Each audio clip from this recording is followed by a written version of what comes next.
সন্ধেবেলায় টিফিনের জন্য আমাদের একটা চিন্তা থেকে যায় যে কি বানাবো খুব চটজলদি।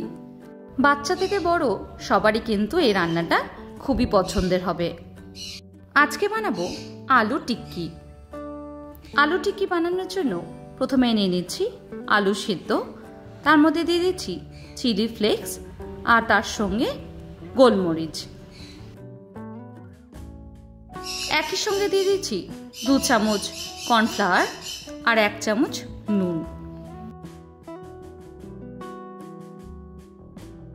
সব মশলাগুলোকে দিয়ে কিন্তু খুব ভালোভাবে এবার আলুর সাথে মিশিয়ে নিতে হবে। আপনারা চাইলে কাঁটা চামচ দিয়ে করতে পারেন বা এইভাবে হাতের সাহায্যেও কিন্তু খুব ভালোভাবে মেখে নিতে পারেন।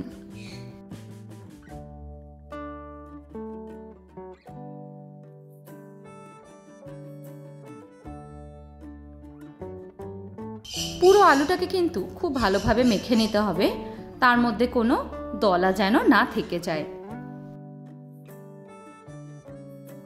এইবার অল্প একটুখানি পোর্শন নিয়ে নিলাম, সেটাকে একটা টিক্কির মতন শেপ দিয়ে নেব। এইভাবে হাতের সাহায্যে কিন্তু গোল করে নেব, তারপর সেটাকে অল্প অল্প করে চাপ দিয়ে একটু চ্যাপটা মতন করে একটা টিক্কির শেপ দিয়ে নেব।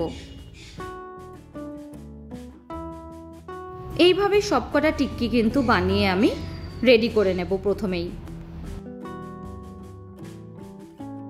আপনারা চাইলে কিন্তু অন্য রকমের শেপও অবশ্যই দিতে পারেন। অন্যদিকে একটা কড়াইতে আমি বেশ কিছুটা রিফাইন্ড অয়েল গরম করে নিয়েছি, তার মধ্যে এবার টিক্কিগুলোকে দিয়ে দেব একটা একটা করে।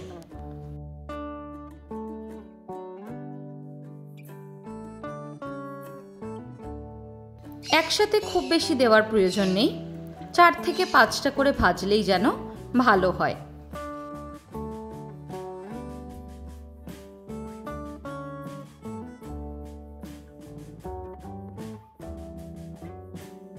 গ্যাসের ফ্লেমটাকে মিডিয়াম টু হাইতে করে রেখে এক পিঠটা ভালো করে ভেজে নিয়ে উল্টে অন্য পিঠটাও কিন্তু ভেজে নেব। এইভাবে বেশ কিছুবার উল্টে পাল্টে কিন্তু 2 পিঠটাই ভালো করে ভেজে নিতে হবে।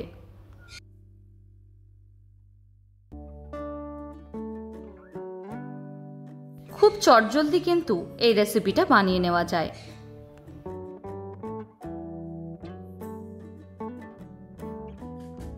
এক এক করে এইভাবে ছান্তার সাহায্যে কিন্তু আমি প্রত্যেকটা টিক্কি উল্টে পাল্টে নিচ্ছি।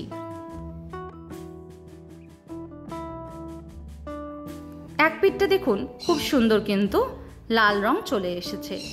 এবার এটাকে উল্টে দেব আর অন্য পিঠটাও কিন্তু খুব ভালো করে ভেজে নেব।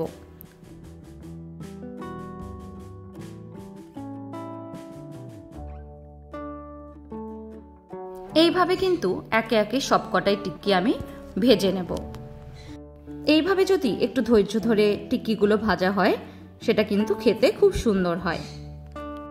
খুব সহজেই কিন্তু অতিথি আসলে এইভাবে বাড়িতেই কিন্তু টিক্কি বানিয়ে আপনারা সার্ভ করতে পারেন।